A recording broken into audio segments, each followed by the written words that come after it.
Hi everyone, welcome to The Show Business. My name is Saurabh Khaspuri. I am a digital advertising coach, speaker and a consultant. I welcome you to the episode 2 of The Show Business. इस episode में हम लोग बात करने वाले हैं benefits of digital advertising या फिर डिजिटल मार्केटिंग के बारे में। इससे पहले कि आप लोग डिजिटल मार्केटिंग स्टार्ट करो, आप लोगों को पता होना चाहिए कि डिजिटल मार्केटिंग या डिजिटल एडवर्टाइजिंग से क्या क्या करा जा सकता है, क्यों आपके लिए ये बेनिफिशियल है। अगर आपको ये चीज़ पता होगी तो आप ज़्यादा बेटर तरीके से उस चीज़ को कर पाओगे। First benefit of digital advertising या फिर डिजिटल मार्केटिंग की बात करूँ मैं, तो that is it helps a brand to grow globally. Why I am saying it? Let's take an example. आपकी एक शॉप है, लेट्स से कि दिल्ली के अंदर चांदनी चौक के अंदर आपकी एक शॉप है। Now you will only be able to cater to a audience of 10 kilometre. आप सिर्फ 10 किलोमीटर के अंदर की ऑडियंस तक ही अपनी शॉप को केटर कर पाएंगे, या फिर जो लोग बाहर से आ रहे हैं सिर्फ उन्हीं लोगों तक अपने ब्रांड को या फिर अपने उस प्रोडक्ट को पहुंचा सकते हैं। बट वहीं पे अगर मैं बात करूं डिजिटल मार्केटिंग की या डिजिटल एडवर्टाइजिंग की, तो आप अपने प्रोडक्ट को पूरी दुनिया में कहीं पर भी सेल आउट कर सकते हो। Only thing which you suppose to have is कि आपके पास लॉजिस्टिक्स प्रॉपर हो।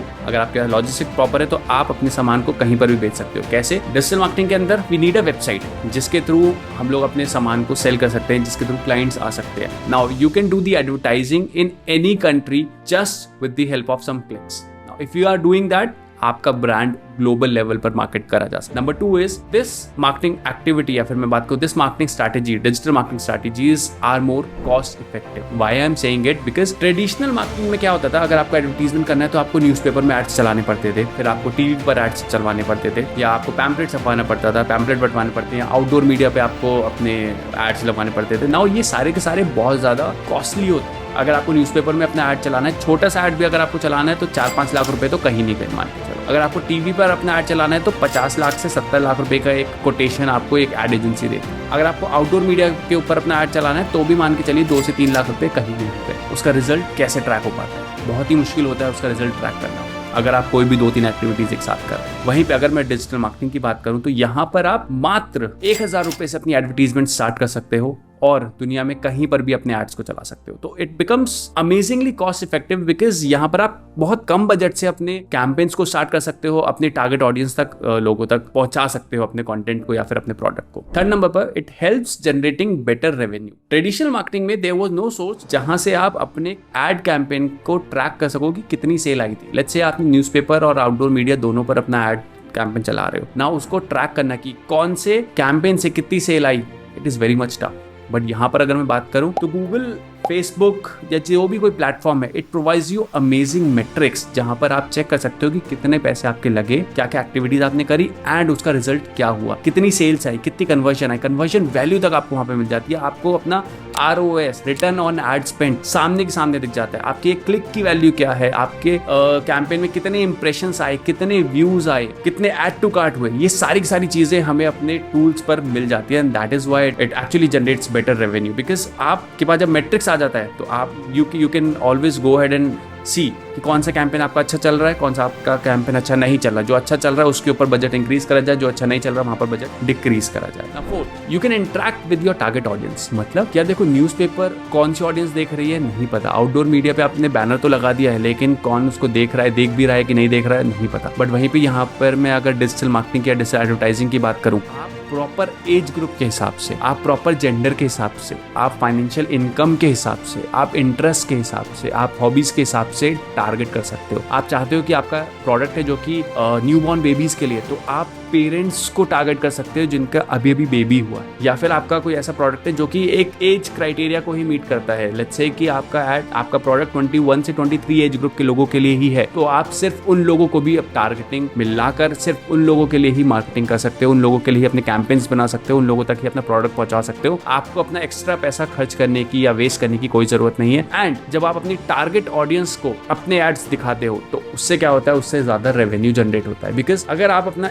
एड को, अपने प्रोडक्ट को सही लोगों तक ले जाओगे तो वो लोग आपके प्रोडक्ट के साथ एंगेज भी करेंगे एंड अलोंग विद दैट उसको परचेज भी करेंगे। तो that is like the fourth benefit of using digital advertising. Number 5, performance oriented. Well, digital ads, online ads या फिर डिजिटल मार्केटिंग, ये पूरी की पूरी परफॉर्मेंस ओरिएंटेड होती है। हाउ? जैसे मैंने आपको भी बताया कि डिजिटल मार्केटिंग के अंदर आप अपने सारे कैंपेन्स को एनालाइज कर सकते हो कि किसका क्या रिजल्ट आ रहा है। लेट्स से अगर आपने आउटडोर मीडिया पे कोई अपना ऐड चला है या टीवी पे अपना ऐड चला है, तो वहां पर मेट्रिक्स को मेजर करना it is very much difficult. But यहाँ पर आपने गूगल के ऊपर, फेसबुक के ऊपर, इंस्टाग्राम के ऊपर, तीनों के ऊपर अगर लेट्स से अपने कैंपेन चलाए हैं, आपने same amount of money invest करा है तीनों के ऊपर, तो यू कैन एक्चुअली चेक कि कहां से कितने कन्वर्जन्स आए। Just because of that you can actually drive a performance oriented campaign. This was an amazing feature of digital marketing. Number 6, reach where your customers are. Traditional marketing में ऐसा नहीं होता था। ट्रेडिशनल मार्केटिंग में customer को आपके platform तक जाना पड़ता था या फिर जहां पर वो एड्स चल रहे हैं उसको वो देखना पड़ता था। आप कस्टमर तक नहीं पहुंच सकते थे। It was tough. पहुंच तो सकते थे but it was again tough. But वहीं डिजिटल मार्केटिंग में, डिजिटल एड्स में बात करूं तो यहाँ पर इतना अच्छा फीचर है, दैट इज कि आप अपने यूजर को मोबाइल पे अपने एड्स दिखाना चाहते हो, मोबाइल पे आपका कंटेंट दिखेगा, एड्स दिखेंगे। आप उसको डेस्कटॉप पे लेके जाना चाहते हो, डेस्कटॉप पे दिखेगा। आपका यूजर जहां भी जाएगा वहां पर आपका कंटेंट उसको दिख सकता है।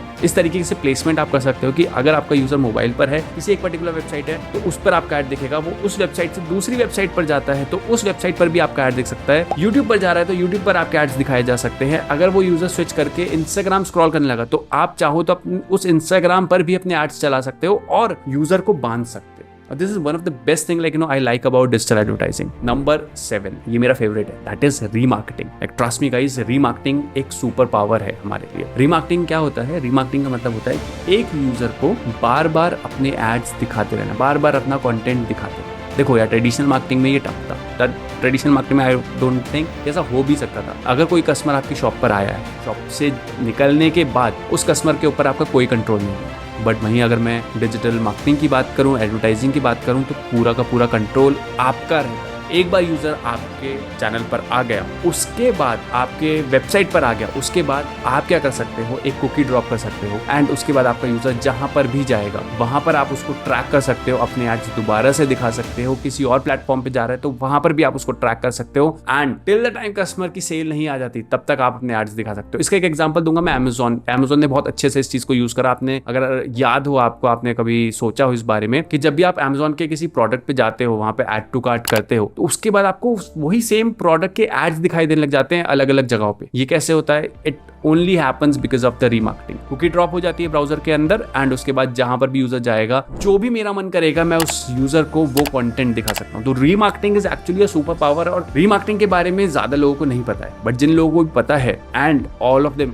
Who are using it well, they are पैसा छाप रहे हैं। क्योंकि रीमार्केटिंग एड्स के अंदर जो मेन बजट है उससे कम पैसा लगता है एंड कन्वर्जन्स ज्यादा आती है। तो इस चीज को ऑलवेज ध्यान रखेगा कि जब भी आप अपने नए कैंपेन्स सोचो, प्लान करो, बनाने कोशिश करो, तो पहले रीमार्केटिंग को ध्यान में रखेगा। देखो यार, डिजिटल मार्केटिंग के अंदर जो फर्स्ट टाइम यूजर है वो परचेज नहीं करता है। सेकेंड टाइम यूजर जो होता है, जो सेकेंड विजिट होती है आपकी वेबसाइट पे, वो सेल लेके आती है, वो लीड जनरेट करती है। इसके लिए remarketing campaigns are very much important. So guys, ये थे 7 benefits of digital advertising and digital marketing. मैं ऐसे और भी स्टोरीज, इंफॉर्मेशन आपके लिए लाता रहूँगा। अलॉन्ग विद दैट, अगर आप कोई नया बिजनेस शुरू कर रहे हैं या फिर अगर आप डिजिटल मार्केटिंग यूज़ कर रहे हैं अपने बिजनेस को प्रमोट करने के लिए, आप एडवर्टीजमेंट यूज़ कर रहे हैं अपने बिजनेस को प्रमोट करने के लिए, कहीं पर भी कोई इशू आ रहा है तो प्लीज़ कमेंट बॉक्स में जाइए और टाइप करिए अपनी प्रॉब्लम को। I will go ahead and make sure कि मैं आपका रिवर्ट करूँ उस प्रॉब्लम को, सॉल्यूशन दूँ आपको। अलॉन्ग विद दैट, अगर आप चाहते हैं कि मेरे से 101 कंसल्टेशन बुक करना, तो that option is also available. I have given a number in the description box. उस नंबर पे कॉल करिए, व्हाट्सएप करिए उस नंबर पे एंड मेरे साथ एक कंसल्टेशन कॉल बुक करिए and I will see you soon there. Thank you very much guys, it was really nice talking to you और मेरे को बहुत मज़ा आ रहा है आपके लोगों के साथ कंटेंट शेयर करने में। मैं और भी बहुत ज़्यादा अमेजिंग कंटेंट बना रहा हूँ आप लोगों के लिए। You just stay tuned. Thanks, cheers, bye.